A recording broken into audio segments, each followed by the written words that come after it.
Alright, welcome back with a quick little news of the day video here for you guys. Before I get into it, I just want to remind you guys that we have a Discord server for the YouTube channel. If you're at all curious about talking all things DPC with people just like you and me who love to watch and discuss everything that goes on in the Dota 2 Pro scene, feel free to join that link in the description.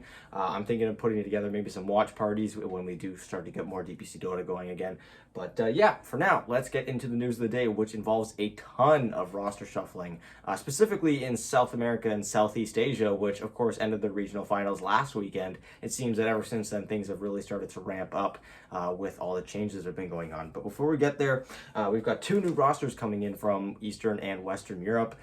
It's unclear whether or not these rosters are actually going to be staying when it comes to the actual second tour of the DPC. We do have a Dota 2 Champions League, which is coming up, which Alliance is going to be partaking in, and this is the roster that they're heading into it with. Again, unclear whether or not they might make some changes heading into Tour 2, but for now, this is the roster. Before heading into that new roster, though, let's take a look at the old one, which consisted of Gabbi, which is one of the only two members that actually stayed on the team. We have Supreme and Leslau, who have both left. Aramis also staying on the team, and then Hanskin, who also left, and then also their coach, OKC. Since then, they have not brought in a new coach, and none of their previous players have found any new teams so far, meaning that it's possible that maybe there's some more shuffling afoot, especially since some of these players, even though the team itself didn't exactly have the best tour, there's some players in here, like Leslau, honestly, in my opinion, that I'd be quite surprised to see go untouched throughout this off-season. Their new roster consists, of course, of Gabbi and Aramis still playing in their respective positions, that being carry and soft support. We have Noob coming in previously on Cool Guys, who was also in the upper division of Western Europe, who somehow had a worse tour than Alliance by quite a long shot, too. That was a really miserable tour for Cool Guys, but I'm sure Noob is looking to have a bit of a bounce back. This isn't the first time that we're seeing a player kind of stick around in the upper division after having a terrible time and hoping for a bit of a bounce back. I believe there were some members on the previous Hellbear Smashers stack that are still in the upper division now, doing much better.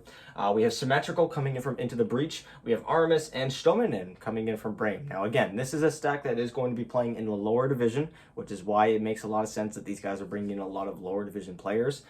For players like Stominen, I'm a little surprised to see him here just because he was on Brame, who was headed for that upper division, which seems to be coming to a grinding halt as now 3 members have left the team already.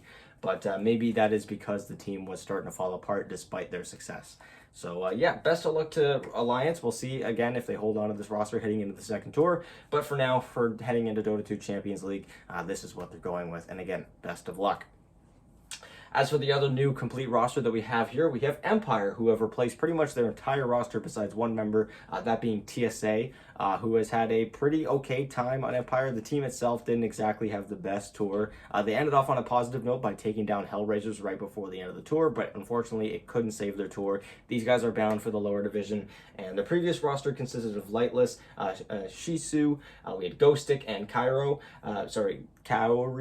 Sorry, it's a little tough to pronounce. And their new roster with actually some pretty decent highlights on this roster. Kuman coming in previously from Hellraisers. He of course sat out this first tour. He was not a participant. Was one of the players that I was surprised went untouched after the TI-10 roster shuffling period, again with how much success that he kind of was having in that lower division. We have Dodgerin coming in from Windstrike, who again was a lower division player that had quite a good tour, and Windstrike just barely missed out on the top 2 throughout those tiebreakers with a little bit of a rough performance there. And we have DK Fogaz, who is coming in previously on Bait. It's been a little while since he has been on Bait. Obviously, the new Bait stack has been together for a little while. They haven't made any changes themselves, but that's where he's coming from. TSA, again, staying there, and bringing in Antares to play position 5, if I'm not mistaken. They haven't explicitly announced who's playing what position, but these look to be the ones that make the most sense. And honestly, I'm pretty excited to see how this goes. We've got a handful of players that have had reasonable amounts of success in that lower division. Whether or not it's going to be enough for them to get themselves back to the upper division, we'll see. But as of right now, I don't think there's too much to complain about in this new roster here. So you guys can let me know what you guys think about both of these new rosters in the comments down below. And for this last little bit, I'm kind of going to speed through this a little quickly just because there is a lot to talk about. However, I would love to hear you guys' opinions on this stuff. Again, all of this stuff only taking place in 2 regions, those being South America, which is to be the one I'm talking about first, and then Southeast Asia. First little bit of news. As we have news from, this isn't supposed to be Oscar, I don't believe. This is supposed to be Sacred and Michael. So apologies for that. We have Sacred and Michael who have left Infamous. And this one is pretty unfortunate because Infamous had a pretty decent season. They finished second place in the region. They finished second place in the regional finals. And even though those regional finals weren't exactly the best, they got swept by Beast Coast. They had a really impressive run to get to that point. They took down Thunder Awaken in that lower division, and they were able to take down teams like Beast Coast in the regular season. So it's a bit of a shame to see this happen. We'll see where Michael and Sigrid end up going from here, but for now, Infamous has a few holes to fill in their roster, and let's hope that it ends up being some holes that they can fill that will keep them as competitive as they've been throughout the past couple months. Some more news out from South America. We have Valqui from APU King of Kings who left. This is one that happened quite a while ago, but I thought I would bring it up here regardless, as I don't think I actually ended up covering it when it actually took place. This took place before the regional finals. Since then, they have replaced him, and we'll see where Valqui ends up going from here, and if Kings maybe make some more changes to their roster, as they didn't exactly have the best time in those regional finals. They got knocked out in both of their series, didn't win a single one of them, so yeah, we'll see where they go from here. And finally, last little bit of news coming up from South America, one that kind of caught me a little bit off guard here because I wasn't expecting this team to make changes, especially so drastically, and that is that Oscar is out of Thunder Awaken. So I accidentally wrote Oscar up here. He was in fact a part of Thunder Awaken, who was doing very, very well in their regional aspect, but heading into the regional finals, they struggled a little bit. Notably, that one series against Infamous was the one that was maybe the dagger through the heart, the one that knocked them out. And I guess they kind of pointed their fingers at Oscar and figured that he was maybe the issue, which, watching their gameplay throughout that, I don't think it was. I think their drafting has gotten a little bit stale, which was a little unusual for Thunder Predator. Even at certain points throughout the tour when their drafting was a little one-dimensional, they were able to just kind of beat down a lot of the weaker teams, and it just didn't feel like it was working as well in these regional finals, and so Oscar ends up leaving. We'll see where he and the team end up going from here. Infamous has some slots to fill, so maybe they'll make that adjustment there. But for now, we've got quite a bit of movement going on in South America, and I'm excited to see where it goes from here.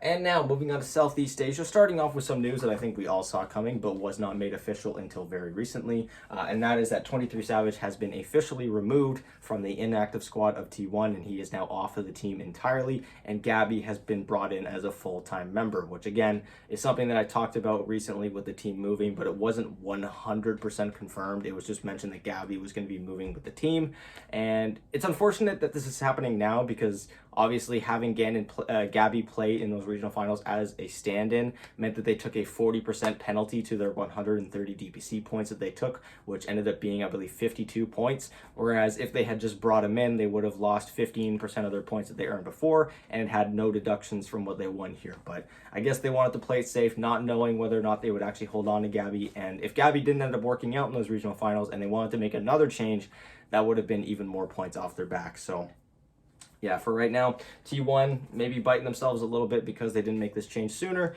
but regardless, it's out of the way quite early now, and we'll see where they go from here.